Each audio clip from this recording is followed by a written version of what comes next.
As with just about every other health state in prostate cancer, from localized disease, recurrent disease on forward, there's a huge spectrum in terms of risk for an individual man in an individual situation who is in this space of a rising PSA with no visible evidence of metastases.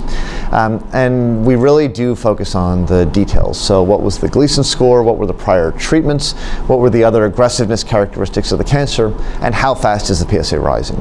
And the answers to those questions are really going to drive how aggressive we want to be in bringing a next line of treatment to bear. Because that's really the question, is what are we going to do next? And for the man who has a rising PSA despite hormonal therapy, the answer to that is going to be more systemic treatment, one of the novel agents. But again, the question is, when do we start that? And the answer is, we usually don't have any kind of hard line. There's usually not a clear point where we say, okay, if the PSA gets over X or reaches a certain doubling time, it's a clear decision. Yes, now we start. So it's an evolving conversation between the patient and the doc about the side effects, about the potential risks of treatment, and the aggressiveness of the cancer.